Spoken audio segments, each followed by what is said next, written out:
بسم الله الرحمن الرحيم. إن الحمد لله نحمده ونستعينه ونستغفره ونعوذ بالله من شرور أنفسنا ومن سيئات أعمالنا. من يهده الله فلا مضل له ومن يضلل فلا هادي له، وأشهد أن لا إله إلا الله وحده لا شريك له وأشهد أن محمدا عبده ورسوله. أما بعد. Désolé pour le retard, je viens de rentrer. Donc aujourd'hui, nous allons voir, Inch'Allah, le chapitre sur les prophètes.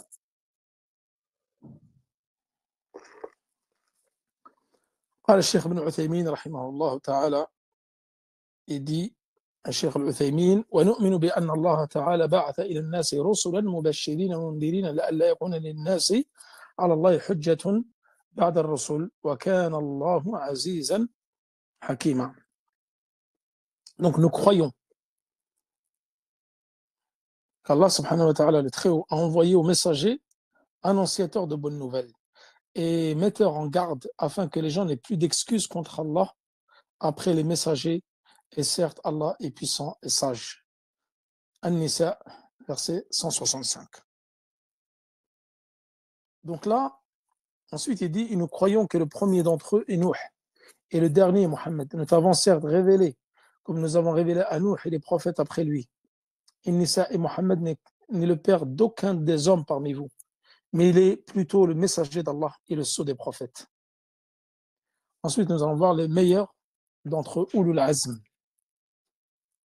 Donc là, nous allons évoquer plusieurs masaïl dans ce chapitre qui est important, qui est la croyance aux prophètes, qui est donc le troisième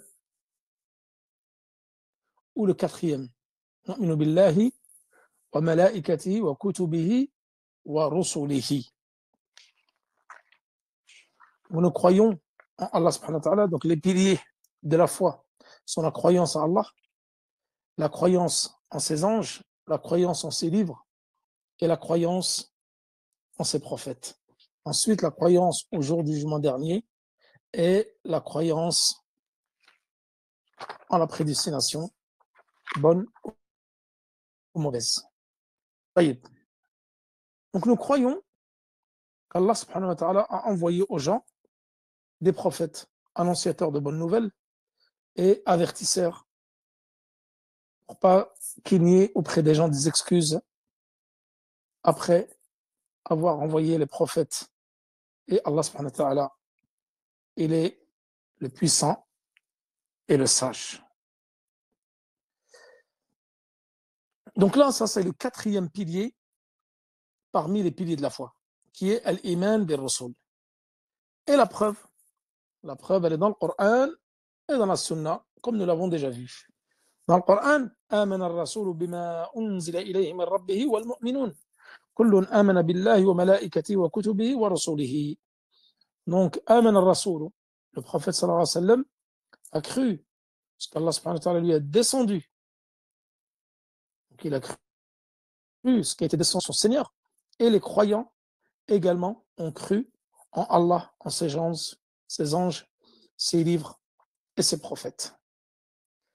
Également, dans le hadith ما ثبت في الصحيحين عن ابن الصياد حينما قال النبي صلى الله عليه وسلم آمنت بالله ورسله, lorsque le prophète صلى الله عليه وسلم a dit: j'ai cru en Allah et en ses prophètes.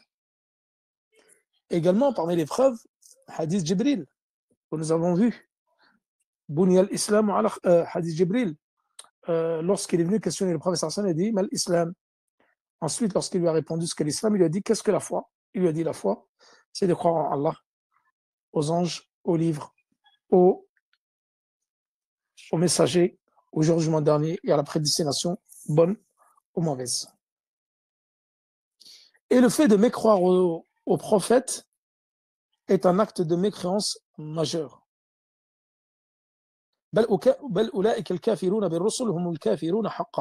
Ceux qui mécroient aux messagers, ce sont les véritables mécréants. Allah subhanahu wa ta'ala dit dans le Coran: innal ladhina yakfuruna billahi wa rusulihi wa yuriduna an yufarriqu bayna Allah wa rusulihi wa yaquluna nu'minu bi ba'dhin wa nakfuru bi ba'dhin wa yuriduna an yattakhidhu ba'da dhalika sabila ulaika humul kafiruna haqqan wa a'tadna lil kafirina 'adaban muhina. والذين آمنوا بالله ورسله ولم يفرقوا بين أحد منهم أولئك سوف يؤتيهم أجورهم وكان الله غفورا رحيما. Donc là, An-Nisa, verset 152. Donc, ce verset qui dit: et ceux qui croient en Allah et en ce messager, et ceux qui ne croient pas, pardon, en Allah et en ses messagers, et ceux qui veulent faire la distinction entre Allah et ses messagers et disent: nous croyons en certains d'entre eux, mais nous ne croyons pas en d'autres, et qui veulent prendre un chemin intermédiaire entre la foi et la mécréance. Les voilà, les vrais mécréants. Et nous avons préparé pour les mécréants un châtiment avilissant. Et ceux qui croient en Allah et en ses messagers et qui ne font point de différence entre ces derniers, voilà ceux à qui il donnera leur récompense, et Allah est pardonneur et miséricordieux. Donc là, nous avons la preuve dans le Coran que ceux qui croient, que ceux qui mécroient en Allah et aux messagers, ce sont les véritables mécréants. Et ceux qui croient en certains messagers et pas en d'autres, ce sont des mécréants également. Et Allah subhanahu wa ta'ala leur a réservé un châtiment douloureux et avertissant, et avilissant, pardon. Un châtiment douloureux et avilissant. Taïb. Première mas'ala, c'est que les gens ont besoin du message, ont besoin d'un livre pour les orienter dans la vie, et ils ont besoin des prophètes pour les appeler à suivre ce qui est dans ce livre et à suivre cette voie-là.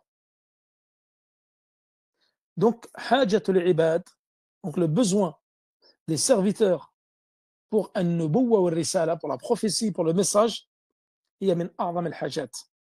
Min a'zam al-hajat, c'est-à-dire parmi les plus grandes nécessités, car nous avons besoin d'être orientés, d'être guidés. Et c'est pour cela qu'Allah subhanahu wa ta'ala a envoyé les messagers, avertisseurs et annonciateurs de bonnes nouvelles. Qu'est-ce qu'il dit Allah subhanahu wa ta'ala? لقد من الله على المؤمنين إذ بعث فيهم رسولا من أنفسهم يتلو عليهم آياته ويزكيهم ويعلم الكتاب والحكمة وإن كانوا من قبل لفي ضلال مبين. Ali Imran, verset 163.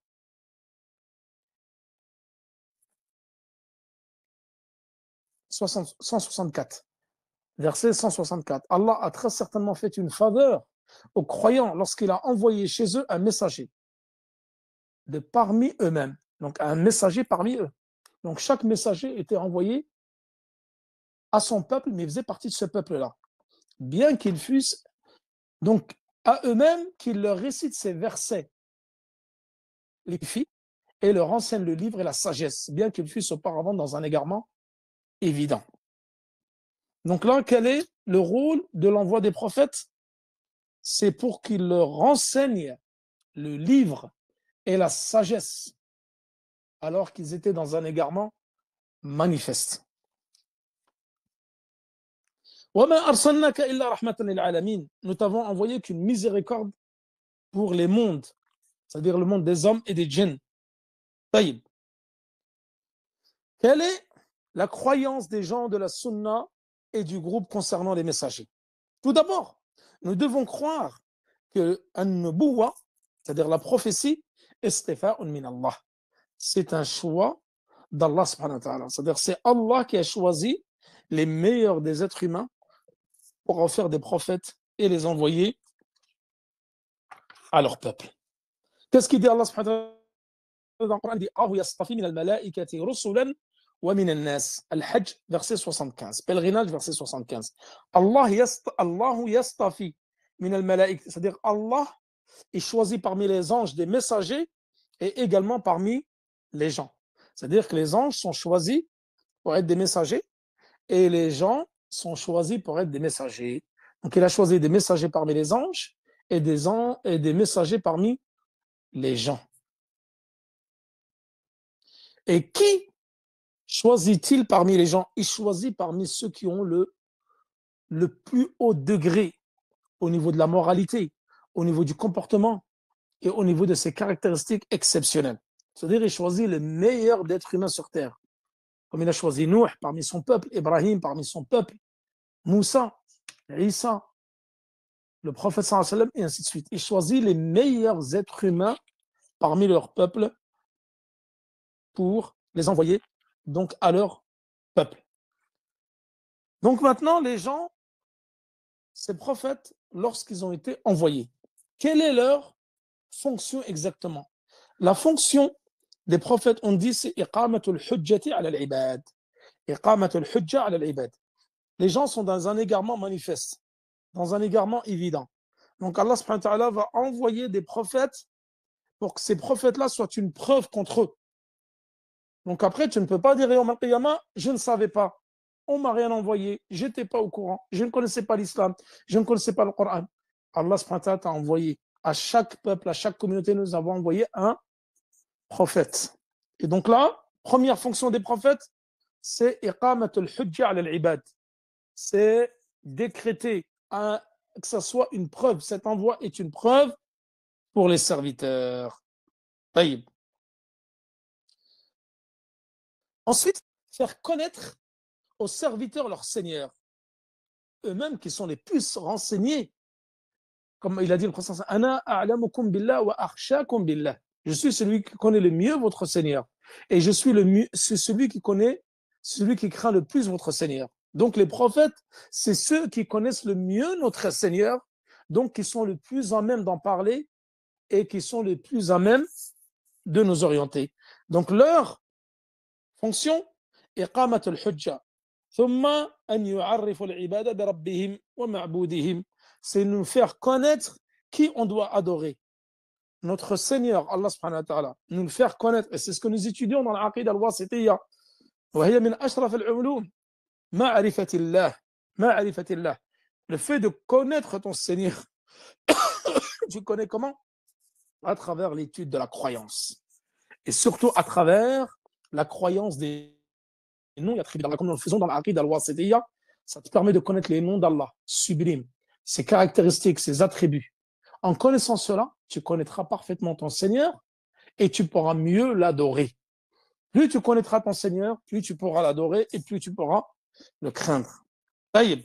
Ensuite, nous faire montrer le chemin donc qui mène à l'adoration d'Allah subhanahu wa ta'ala. Tout ce que Allah subhanahu wa ta'ala agrée et aime, c'est les prophètes qui vont nous le montrer. Ensuite, après cela, ils vont nous faire montrer al-jaza', la récompense qui en découle d'avoir adoré Allah subhanahu wa ta'ala. Et ensuite, pour ceux qui n'ont pas adoré Allah subhanahu wa ta'ala, le châtiment qui en découlera le jour de la résurrection. Ensuite, autre mas'ala. Bon, le cours, il peut être un peu plus long que d'habitude, mais c'est pas grave, parce que j'ai envie de le finir aujourd'hui. Comme ça, la semaine prochaine, comme c'est le dernier cours, on va faire Al-Iman bil-Kutub. Et comme ça, parce qu'après, Al-Iman bil-Yawm al-Akhir, il va comporter plusieurs cours, parce que c'est long, comme nous l'avons fait dans l'Usul al-Thalatha. Nous allons parler de l'Hashr, de Sirat, Adab al-Qabr. Nous allons parler de Al-Mizan, Al-Shafa'a, Al-Jannah. Ça va nous prendre au moins 4-5 cours. Et après, il va rester le dernier pilier qui va être Al-Iman bil-Qadar, la croyance au destin. Ça, nous l'avons déjà fait dans l'Usul al-Thalatha. Donc, ça va être une répétition. Nous allons le faire en 2 cours. Comme ça, je pense qu'après Ramadan, Inch'Allah, en 4-5 cours, nous aurons fini Aqidat al-Sunnah wal-Jama'a bi'idhnillah. Donc là, Al-Anbiya wal-Mursalin. Donc nous avons les prophètes et nous avons les messagers. Muttafiqun wa mukhtalifun. C'est-à-dire que les prophètes et les messagers, ils sont d'accord sur des choses et ils divergent sur des choses. Ils sont d'accord sur 4 choses très importantes. في أصول العقائد. Al-Anbiya wal-Mursalin muttafiqun fi usul al-aqaid. C'est-à-dire qu'ils sont d'accord, les prophètes et les envoyés. Nous allons voir c'est quoi ensuite la différence entre les prophètes et les envoyés. Ils sont d'accord sur 4 choses, sur les fondements de la croyance, usul al-aqaid. Tous les prophètes ont été envoyés avec un seul message. Nous avons envoyé dans chaque communauté un prophète pour dire d'adorer Allah subhanahu wa ta'ala, de l'unifier et de vous éloigner du tarout. Donc, ils sont tous un message commun. C'est l'unicité d'Allah subhanahu wa ta'ala, l'adorer, lui, seul, exclusivement, sans rien lui associer, et croire au Tawhid. Donc, usul al-aqaïd, dans les fondements de la croyance, les prophètes et les messagers sont unanimes. Ils ont un message commun. Wa fi usul al-ibadat, également dans les fondements de l'adoration.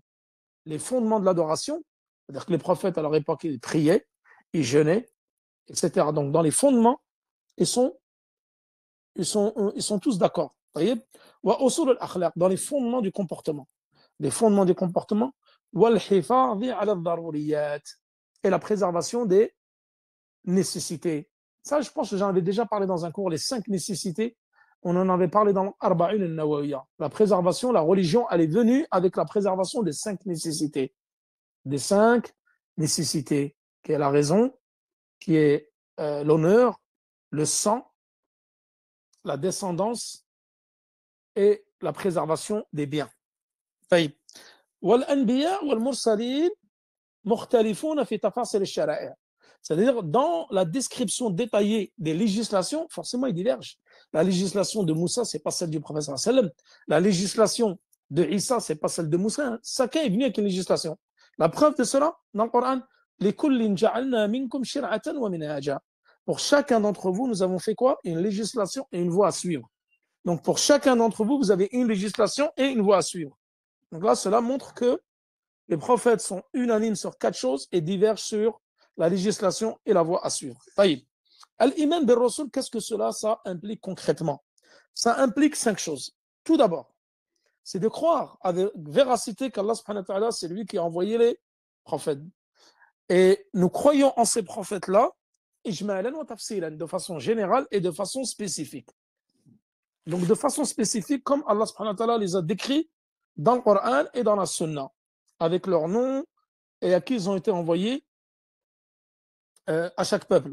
Allah subhanahu wa ta'ala dit Minhum man qasasna alayka wa minhum man lam naqsus alayk. Ghafir 78. Certains nous avons récité, nous t'avons compté leur récit et d'autres nous t'avons pas compté leur récit. C'est-à-dire qu'il y a des prophètes qui sont beaucoup mentionnés dans le Coran et celui qui est le plus mentionné c'est Moussa alayhi salam. Ensuite, tu as Isa, à Nouh, Ibrahim, tu en as qui sont beaucoup mentionnés. Et d'autres, très peu. On connaît très peu leur histoire. Ensuite, Allah subhanahu wa ta'ala dit nous avons envoyé dans chaque communauté un prophète pour leur dire adorez Allah subhanahu wa ta'ala, lui seul, l'unique, et éloignez-vous du Tarout. Tarout, nous l'avons déjà vu dans l'Usul al-Thalatha, c'est celui qui transgresse les règles, comme l'a défini Ibn al-Qayyim. Combien y a-t-il de prophètes et d'envoyés? Ils sont beaucoup. كما جاء في صحيح ابن حبان حديث أبي ذر. Donc dans l'authentique de Ibn Hibban, Abu Dhir il ramène ce hadith du prophète sallallahu alayhi wa sallam, il dit que leur nombre a atteint 124 000. Donc il y a eu 124 000 envoyés. Et dans le hadith, Ar-Rusul, les messagers sont au nombre de 310 et quelques. C'est-à-dire 314 ou 315. Donc dans certains hadiths, dans un autre hadith de Ibn Hibban, comme quoi ils sont 315. Donc les messagers, 315. Et les prophètes ou les envoyés, 124 000. Combien ont été cités dans le Coran? Ceux qui ont été cités dans le Coran sont au nombre de 25. 18, ils ont été cités d'une traite dans Surat Al-An'am. 18, ils ont été cités d'une traite dans Surat Al-An'am. Et les 7 autres, ils ont été cités à différents endroits dans le Coran. Donc 25 sont cités dans le Coran. Et le reste, donc, ne sont pas cités. Mas'alat al-Khadr.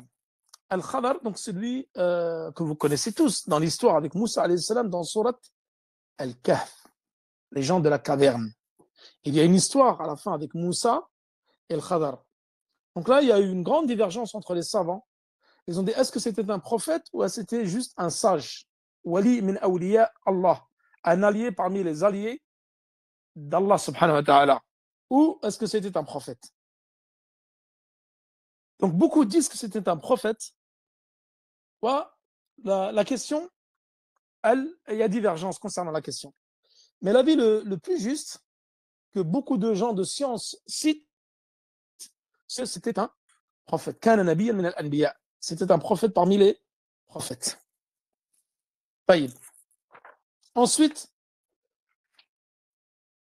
on croit, fait partie de la croyance aux prophètes de croire tout ce qu'ils nous ont rapporté, ou tout ce qui a été rapporté les concernant, min akhbar wa fada'il wa mu'jizat fi kitab wa sunnah. Tout ce qui est rapporté concernant les prophètes, que ce soit des informations, que ce soit des mérites qu'ils ont, ou que ce soit les miracles qu'ils ont accomplis. Cité dans le Coran et dans le Sunna, tout cela, nous devons y croire avec véracité. Ceci fait partie de la croyance aux prophètes. Taïb. Également, troisième point, le fait de leur donner de leur grandeur, de les élever à leur rang de prophètes, de les aimer, de croire de tout ce qui t'ont rapporté comme information venant d'Allah subhanahu wa ta'ala, que ce soit dans les livres ou dans la sunna, et de les choisir pour modèle. C'est eux que nous devons suivre et croire avec véracité que ce sont les meilleurs gens sur terre qu'Allah subhanahu wa ta'ala a choisi. Allah, qu'est-ce qu'il dit? Ça, c'est une mas'ala que nous allons évoquer après. Nous avons préféré certains envoyés à d'autres.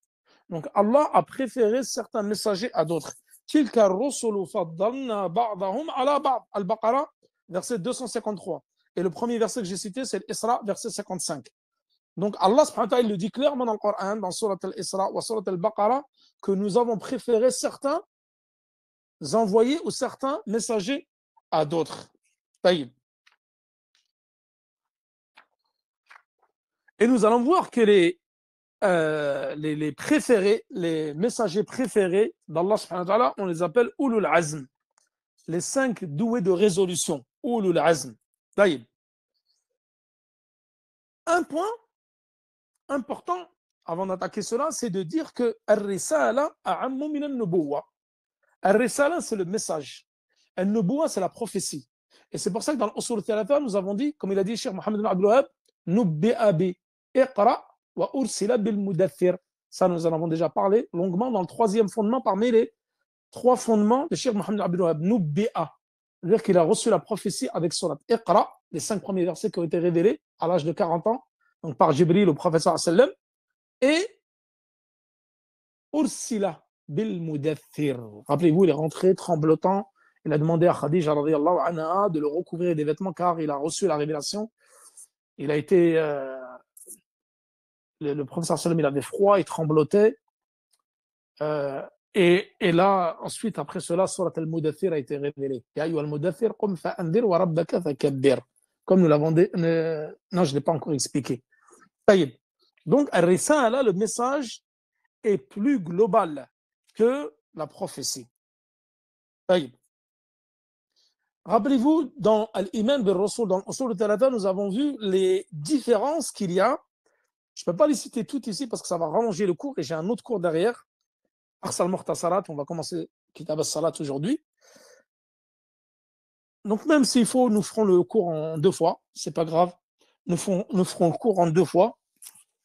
Alors, Ar-Rasul, c'est quoi la différence, la principale distinction entre Rasul ou Al-Anbiya, entre les prophètes ou les envoyés? Et les savants ont beaucoup divergé concernant cela. Il y a même un cheikh qui a écrit carrément un livre que j'ai eu l'occasion de lire, où dedans, il cite toutes les différences que les savants, les pieux prédécesseurs ont évoquées, les différences qu'il y a entre un prophète et un messager. Et elles sont nombreuses. Donc nous allons résumer la chose en 2 phrases, pour ne pas rallonger le cours. Anna ar-rusul ou ar-rasul man bu'itha ila qawmin mukhalifin fi al-jumla. Si on peut dire cela. Il y a plein d'autres différences. Je ne peux pas les citer toutes parce que ça va prendre encore une demi-heure de plus. Et il y a encore beaucoup de points que je n'ai pas cités. Donc je pense que le cours va être sûrement fait en 2 fois, Inch'Allah. Ar-Rusul ou Ar-Rasul man bu'itha ila qawmin mukhalifin fi al-jumla. C'est-à-dire que le messager, il est envoyé à un peuple avec qui il est en divergence de façon générale. Mukhalif al-jumla. C'est-à-dire souvent, c'est des gens qui sont égarés ou qui font du polythéisme, et Allah donc a envoyé un messager pour les appeler. Autre différence avec les prophètes, les savants ils disent que celui qui a reçu une révélation et on ne lui a pas ordonné de la transmettre. Ça, c'est le prophète. Alors que le messager, il a reçu une révélation et on lui a ordonné de la transmettre.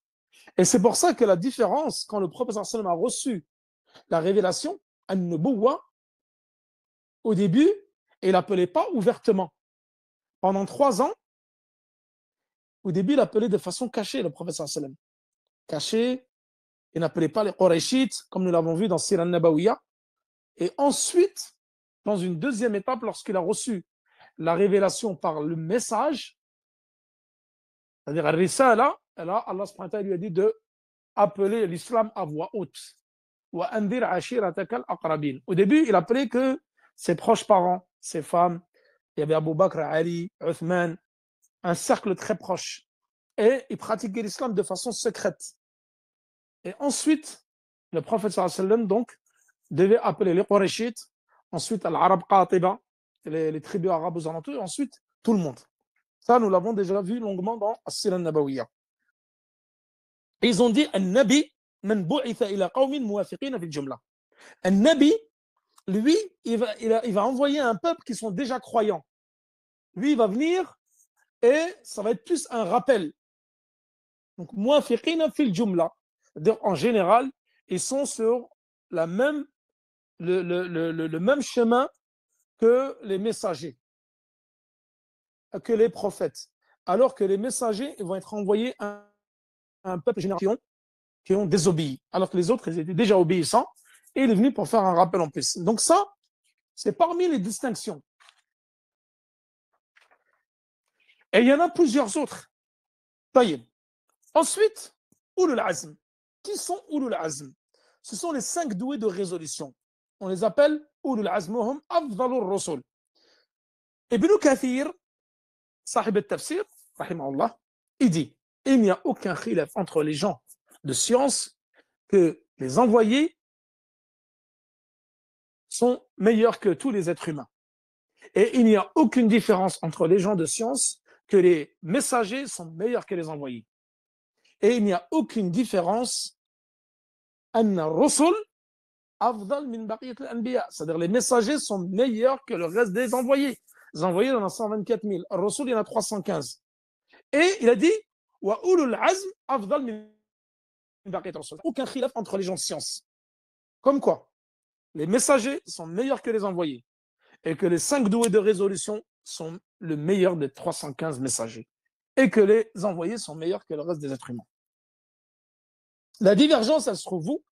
Vous me dites si ça fait trop long, on arrête, Inch'Allah.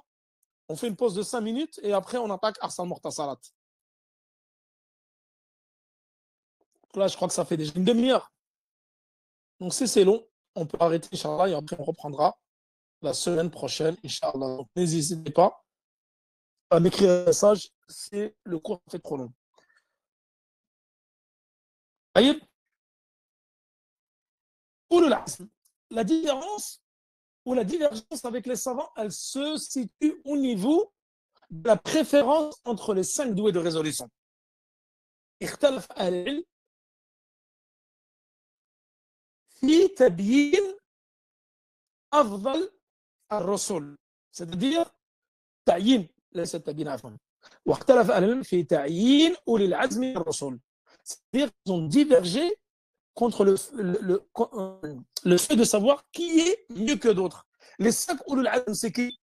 Nuh alayhi salam, Ibrahim, Moussa, Isa et Mohammed sallallahu alayhi wa sallam.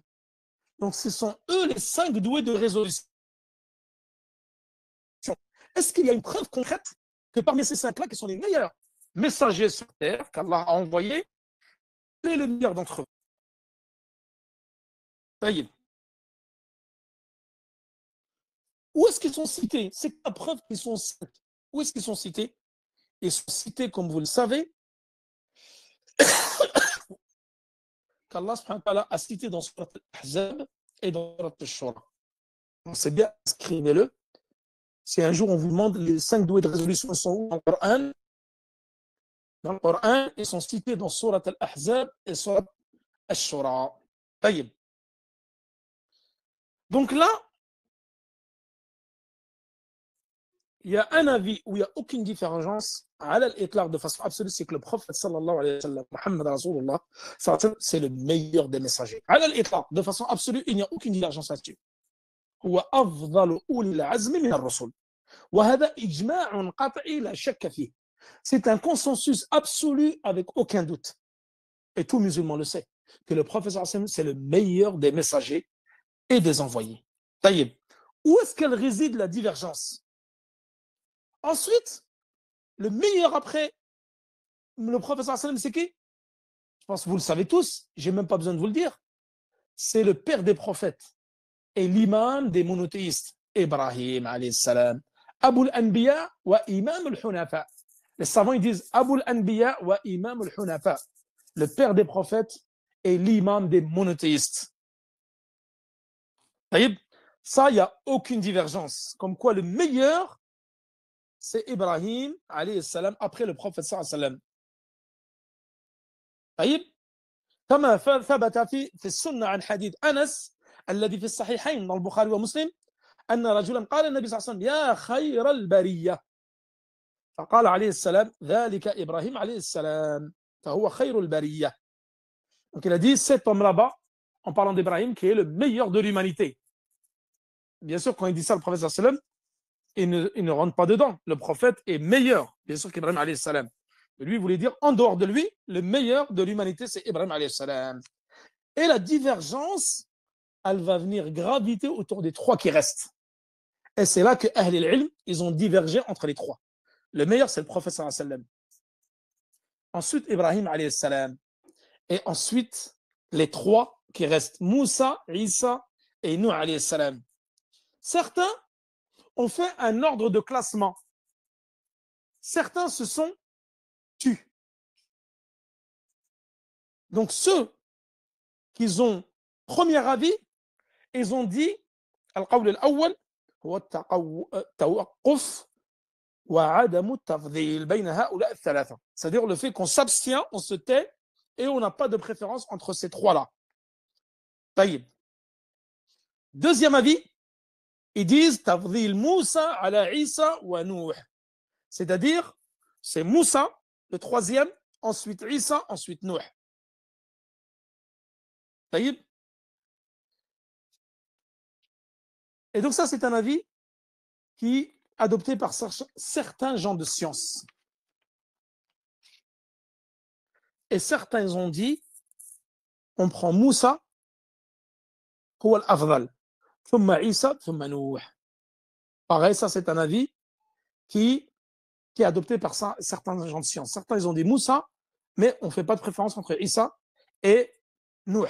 Par contre, Ibn Hajar, c'est le Fath al-Bari, il a dit nous avons trouvé aucun hadith explicite de façon claire et formelle qui dit qu'il y a une différence entre les trois. Alors nous, qu'est-ce qu'on dit, pardon, pas qu'est-ce qu'on disons, qu'est-ce qu'on dit, pardon, ou qu'est-ce que nous disons, voilà, ça c'est du français, qu'est-ce que nous disons? On dit, le prophète sallallahu alayhi wa sallam c'est le meilleur des messagers, ensuite Ibrahim, ensuite les trois, Moussa, Isa et Nuh. Et certains ont dit qu'il y a une préférence entre les trois, mais il n'y a pas de dalil là-dessus.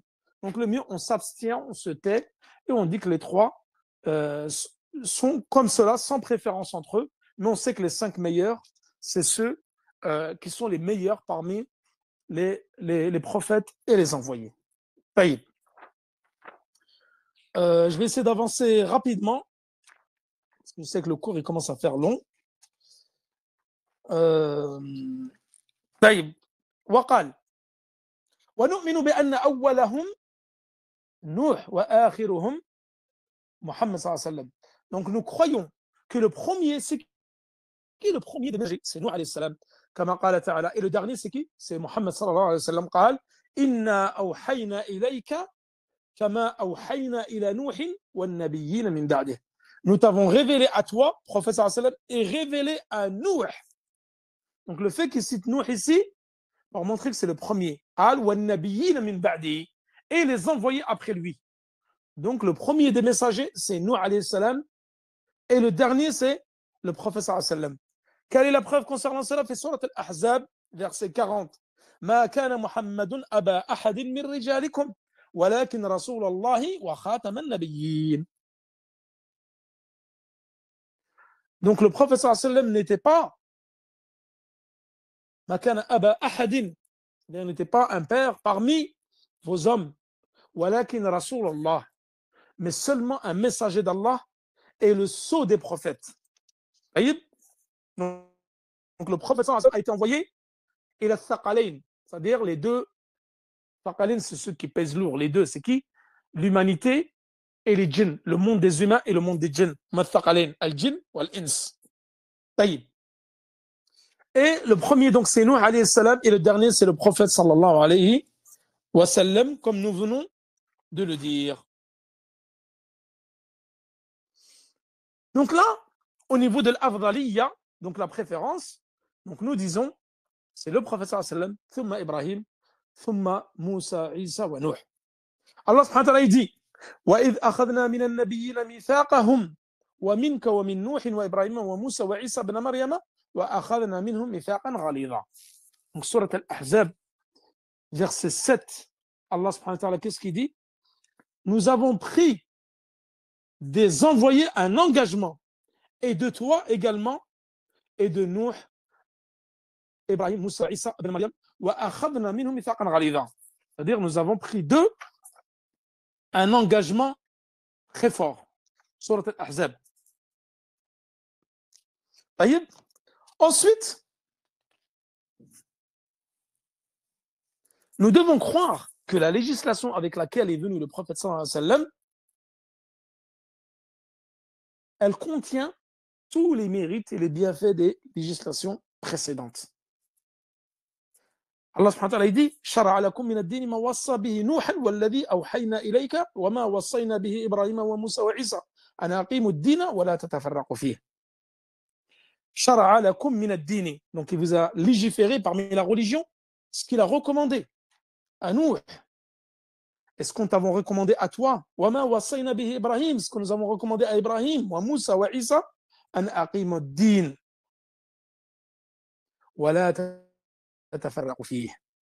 C'est-à-dire de suivre la religion, d'accomplir la religion et de ne pas se diviser dans la religion. Ash-Shura, verset 13. Donc il n'y a aucun doute que la législation avec laquelle est venu le prophète sallallahu alayhi wa sallam est complète de tout par rapport aux législations précédentes. Elle est venue compléter les autres législations et elle est venue également remplacer les législations antérieures, puisque l'islam, puisque la religion près d'Allah, c'est l'islam.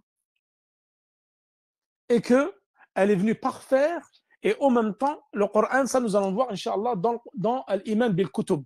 Dans Al-Iman bil-Kutub, dans la croyance au livre, que le Coran, il est venu abroger les écritures anciennes. Voyez?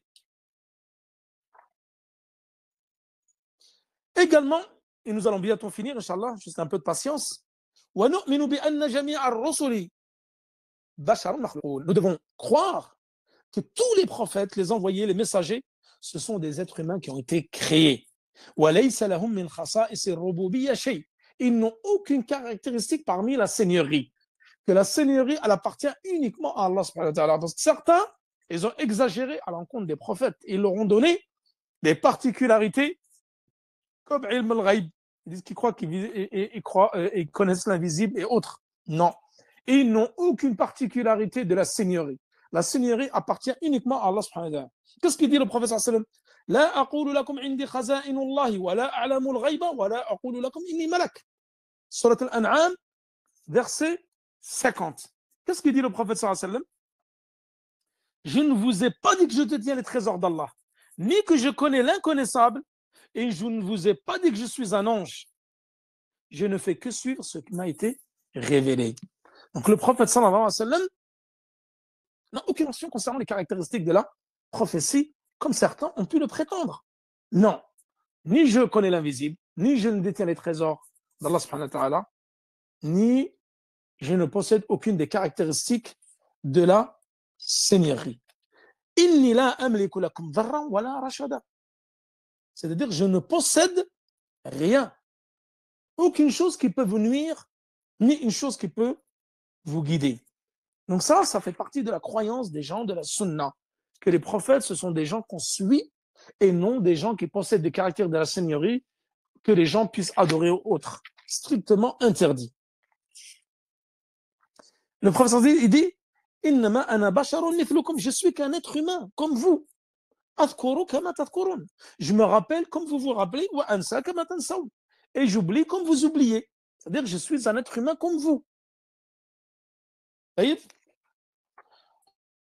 Ensuite, ils nous diront, Inch'Allah, par cette mas'ala-là, concernant le fait de différencier, de croire en certains et de mécroire en d'autres.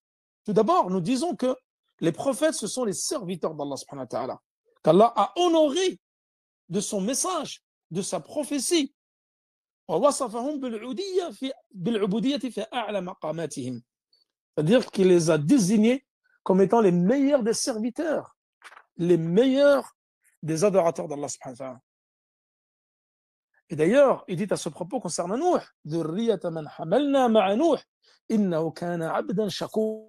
voyez, le prophète Allah dit, c'était un serviteur très reconnaissant, très reconnaissant. Et concernant Mohammed sallallahu alayhi wa sallam, il dit, Tabarakalladhi nazzala al-furqana ala abdihi bil alamina nadhira. Ala abdihi. Vous voyez, Tabaraka, bénédiction concernant celui qui a descendu al-Furqan. Le discernement, c'est quoi? Ici, c'est le Coran. Il l'a appelé al-Furqan. Ala abdihi, sur son serviteur, pour qu'il soit un avertisseur pour l'humanité. Subhanalladhi asra bi abdihi. Louange à Allah, c'est lui qui a permis donc le voyage ou l'ascension avec son serviteur. Wa annahu lamma qama abdullah yad'uhu. Donc là, Allah subhanahu wa ta'ala, il a décrit le prophète comme étant son serviteur et qui est donc le meilleur des serviteurs. Wafkur ibadana Ibrahim wa Ishaq wa Yaqub. Wafkur ibadana. Rappelez-vous de nos serviteurs, Ibrahim wa Ishaq wa Yaqub. Donc tout cela pour dire que ce sont des serviteurs. Et le prophète qu'est-ce qu'il dit? Ya ayyuhan nasu inni rasulullah ilaykum jami'a. Oh gens, je suis le messager d'Allah pour vous tous, c'est-à-dire pour l'humanité. Donc nous devons croire que le prophète sallallahu alayhi wa sallam est le sceau des prophètes et qu'il a été envoyé à l'humanité tout entière, aux deux mondes, le monde des humains et le monde des djinns. Et nous devons croire que sa législation, c'est l'islam. La législation du prophète sallallahu alayhi wa sallam, c'est l'islam qui a été agréé par Allah subhanahu wa ta'ala et il n'y a pas d'autre religion agréée auprès d'Allah subhanahu wa ta'ala si ce n'est l'islam. Allah subhanahu wa ta'ala dit Inna ad-dina 'inda Allah al-islam. La religion auprès d'Allah, c'est l'islam. Et qu'est-ce qu'il dit également que nous avons déjà vu dans Usul al-Tafsir? Qu'Allah, il a parchevé cette religion et il nous a comblé de ses bienfaits. قال اليوم أكملت لكم دينكم وأتممت عليكم نعمتي ورضيت لكم الإسلام دينا. Aujourd'hui, le prophète sallallahu alayhi wa sallam, donc, lorsqu'il parle, c'était dans le sermon de Arafat, le dernier pèlerinage d'adieu. Il dit aujourd'hui, donc Allah subhanahu wa ta'ala, il dit dans le Coran, Al-yawma akmaltu lakum dinakum. Aujourd'hui, je vous ai parfait votre religion. Et je vous ai comblé de mes bienfaits. Et je vous ai agréé l'islam comme religion. وَمَنْ يَبْتَغِي غَيْرَ الْإِسْلَامِ دِينًا فَلَنْ يُقْبَلَ مِنْهُ وَهُوَ فِي الْآخِرَةِ مِنَ الْخَاسِرِينَ. Ali Imran, verset 85. Celui qui adopte autre que l'islam comme religion, elle ne sera pas acceptée de lui. Et le jour de la résurrection, il fera partie des perdants. Voilà. Donc, je pense avoir fini, faire le tour de la question. Walhamdulillah. Voilà. Donc, nous avons fini. Walillah alhamd. Juste une petite pause de 5 minutes, le temps d'aller boire un verre. Et nous attaquons Arsal Mukhtasarat, Kitab al-Salat. Et la semaine prochaine, Inch'Allah, nous verrons Al-Iman bil-Kutub. Et ça sera le dernier cours parce qu'il y aura une pause pendant Ramadan. Et nous reprendrons Al-Aqid al-Wasitiyya, Minhaj al-Shalikin et également Aqid al-Sunnah al-Jama'a, Al-Biqouniyya. Tous les livres que je fais actuellement, là, on va tous les arrêter avant Ramadan. À Ramadan, il y aura uniquement des cours sur Tafsir. Tafsir juste Tabarak. Et je referai de Arsal Mukhtasarat 5 ou 6 cours sur Ahkam al-Siyam. Wassalamu alaikum wa rahmatullahi wa barakatuhu.